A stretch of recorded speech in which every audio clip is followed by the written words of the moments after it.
Morocco. yeah. Now, you as a referee, you are officiating a game, a very big game like that. What you are supposed to do, there are things called 50-50 challenge. Chances, yeah. You have to share it within both sides. Because you are not going to get a clear. And if you look at it, another thing again, I understand. Another thing again, adding to what you say, look at the decision of the linesman on the far side. There is no call for foul there. Of course not. Yes. Because there is no. It's not a foul. Penalty. This is not a foul. Look at the linesman. The linesman is not even making any gesture, but immediately he heard the whistle. He has to obey what the referee says and come down for the penalty. We're talking about VAR. You know sometimes. Go off the VAR. You know sometimes in the VAR, the referee in the VAR room, sometimes he might not be as big as the referee, as the center referee, and that also plays a huge decision. I remember the game between Man United and West Ham. The referee in the VAR room was Michael Oliver. He's the biggest referee in England, League. And he called the referee. There's a referee that has been barred down for the Premier League. He called him to like go check this thing, and the referee know that this is not a penalty, but based on the who called score, we had to blow it as a penalty. That is one of the issues we're having. More like a senior person trying to like teach you the job that this is how it's done. Yes, and but is it done right? And now, if you bring VRO to the Nigerian Professional Football League, what is going to the things that we are going to be seeing? You see those fights that we see. Exactly, that's what I want to say. That is it. It's just like the little of what we are going to see. That's exactly. Do you know the weight that you have to go through? Like you just have to wait for about 3 to 4 minutes when video assistant referee is trying to review, trying to draw the lines and everything. At the end of the day, they say they cancel out the goal. Look at the situation with Arsenal yesterday when the goal was ruled out. Truly, if you look at it, there was a foul on Raya. But try it in Nigeria Premier Football League. Surely nobody is going to allow you. I think they will have to have like backup screens for the VAR because every match they will breaking it steady. The screen. I think they don't want it. yes. And sometimes the referee might decide to like be on the side of any team that's playing at home and switch it off. So a whole lot happening in Nigeria Premier Football. I'm painfully seeing that decision. I think we should have gone past that stage and not be having decisions like that in the NPL.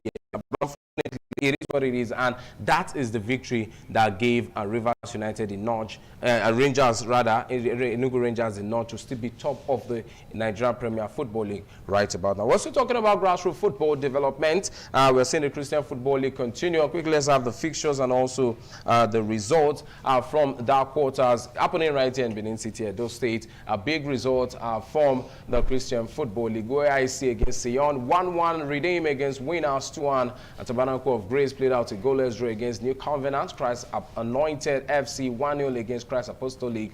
Voice of Freedom played a 2-2 draw against Graceland, and Celestial lost 3-0 to Dayspring. Right about now, 4 games played, and it's still Tabernacle of Grace topping the table with 10 points, Sion with 8, New Covenant 8, Christ Apostolic with 7. We're also seeing Dayspring with 6, Celestial 6, and also Voice of Freedom on 4 points. And OAIC also on 4 points, Christ Apostolic on 3, Winners 3, Graceland 2, and Redeem sits bottom of the table with 0 points. David, I brought you in particularly for this one, and the reaction on your face says something else entirely. What is Redeem bottom of the table? Well, they are here to get a victory, 3 losses and no draws already in the league. Very painful one, but surely they'll fight for glory, maybe the next round. You see, the way we fight for glory is different. We don't do it on the football pitch. We do it in the place of prayer. All right, Carrington, looking at the table and also the result, the Christian Football League, I tell you, it's a beautiful one to see that our boys from the churches are also having a play on the field. Remember, we were talking about MFM and also later on probably seeing one of this side playing in Nigeria Premier League. We need people that will come with clear mind to play the MPF.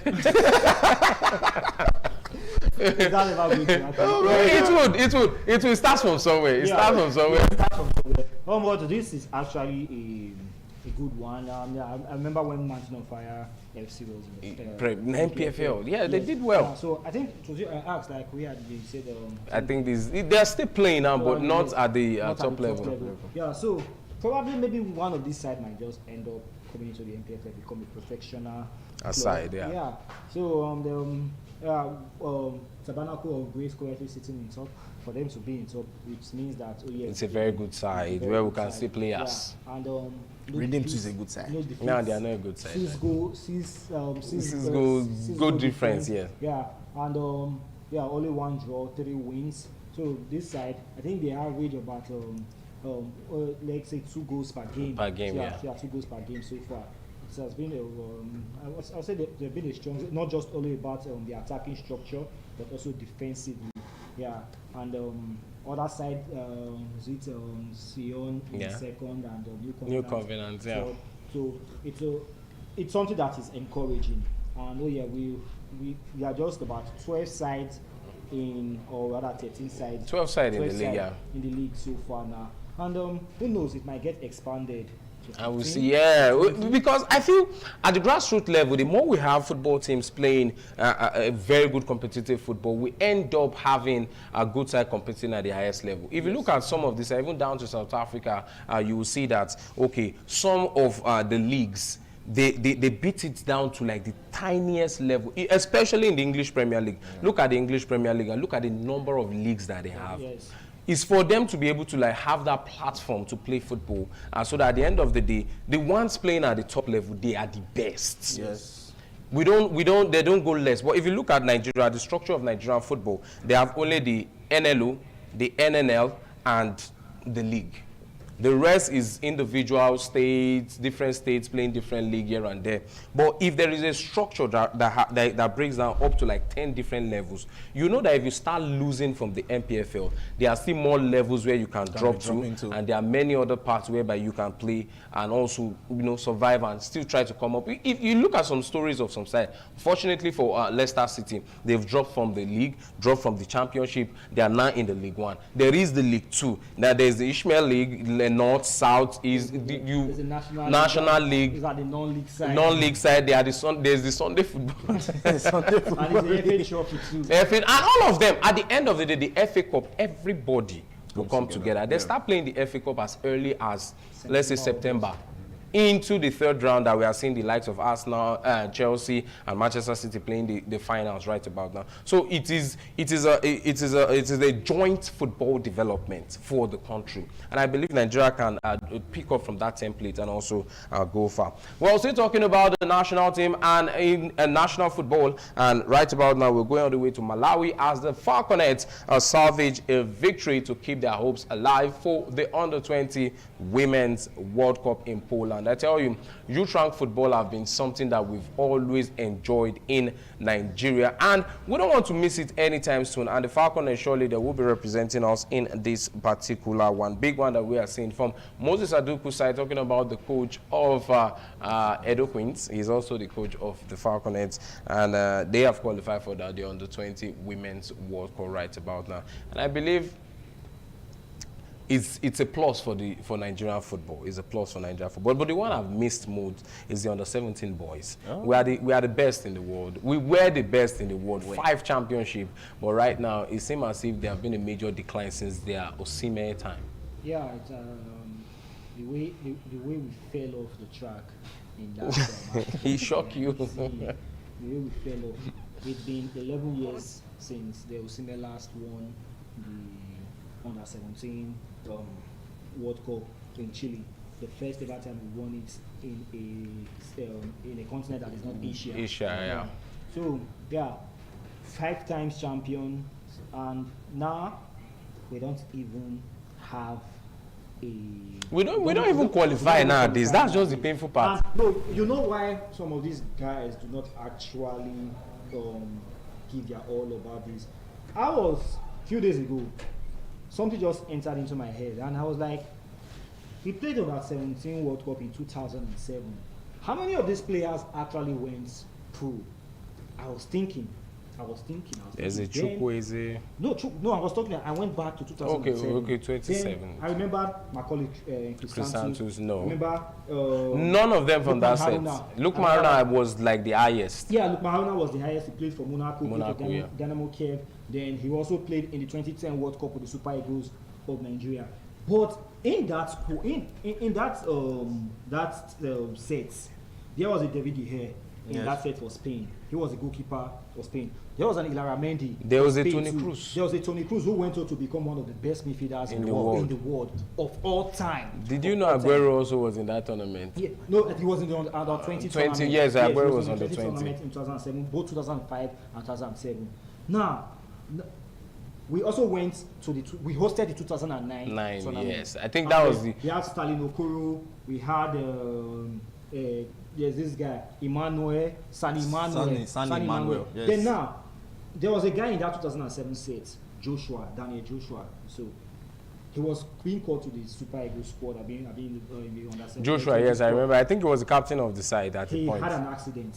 Yes. And he's still bedridden now. The NFF, they said the NFF only gave him 500,000 and left him. So if you, as a young footballer, saw a story like that, will you want to actually risk your life and give it to this country or to give it to this? So that was why I asked you that question. If you like something like your child to actually play Leave my country. boy No, I'm just asking, Our young Messi. I'm just asking a question. So now, I actually don't blame this current youth coming out from the country. Yeah. Yes, because now the country does not even give you the hype like, oh, if you are worthy, you will be called upon. And I think that's what teams like England enjoy now. Yes. Even down to their under 17, if they hype their under 17 for you, you will be shocked to like, this player is not that good now. But let's go through teams in England right now. We saw what happened with Kopama. Yes. The hype on Kopama, Phil Foden. You understand? They will make it look as these players, without them, the world is not going to rule around. And down to now, we still have the same thing. We have Dorman, we have Woodman that plays for the goalkeeper from Liverpool, we have Lewis Kelly. The list is long, and if they hype those players, even the young lad that played for Chelsea, Jesse Derry is also there. They will hype their players because they know that this is theirs, and they have to make them look big. And I think for matches like this, for instance, these are the kind of match that on national TV we should watch it. Of course. They should put it on national TV that the Falconets are playing qualifiers. They will know back home there are people that are watching out for them. There are people that love them. There are people that are supporting them. It's enough momentum. And I think that was part of the things where those days, the likes of the Victor Osimhen and the like, that was one of the things that made them went so far. Because there's this large support from home back then. I remember for Victor Osimhen, I watched from the first game to the finals. I watched the final. It took place in the midnight, I think around 12 midnight or so. And I watched it against Mali. Against Mali. I had to, 2-0 they played that game. The final, yes. Yes, the final. Victor Osimhen got a goal in that game. I had to sit down to watch the game. That kind of support can push any team to go far. But nowadays, where it's even easier for us to watch some of these things, why do we find it very difficult? I know many people didn't even watch this game. They didn't even I don't think many people know that this is going on. Exactly. That is one thing. And remember when we were talking about Harcourt? Ebenezer Harcourt, yeah. Yes. So many people were asking, who is this guy? They said he was even called upon to the Super Eagles at the time, yeah? Yeah. And we're like, who is this guy? Like, who is he? Well, we'll see more of him. He's in Sporting Lagos. They're in the MPFL now. So now that is the thing. I remember the Kelechi Iheanacho said before the qualifiers to that World Cup, where we finished in second place, we lost to Cote d'Ivoire. Look at the fans for Malawi. Yes, the Isaac Success time. We watched the qualifiers, the African Championship to the Under-17 World Cup. We watched it. It was televised. But nowadays, we don't even know what is going on in our youth rank or in our youth system. So, and I believe it has many things to do with what you spoke about what happens when these people are they really motivated to really play for the Nigerian side? Are they really motivated? And look at the team of the set of them, Osimhen, for example. How many of them actually rose from there apart from Osimhen? Yeah, I think then the captain of that team, Wankali, Wankali, the captain of that team, that was like he struggled a little bit in Spain. The one that won the golden ball in that competition. Yes. Where are they now? You see that there's really no much effort put into these boys, and so many times there's no motivation for them. Well, big one for the Falconets. This a lone goal in Malawi actually saved them because they were trailing at a point 2-0 in that game, but they pulled one back, and ultimately on aggregate they won 3-2, and they are in the finals of the Under-20 Women's World Cup that will be taking place in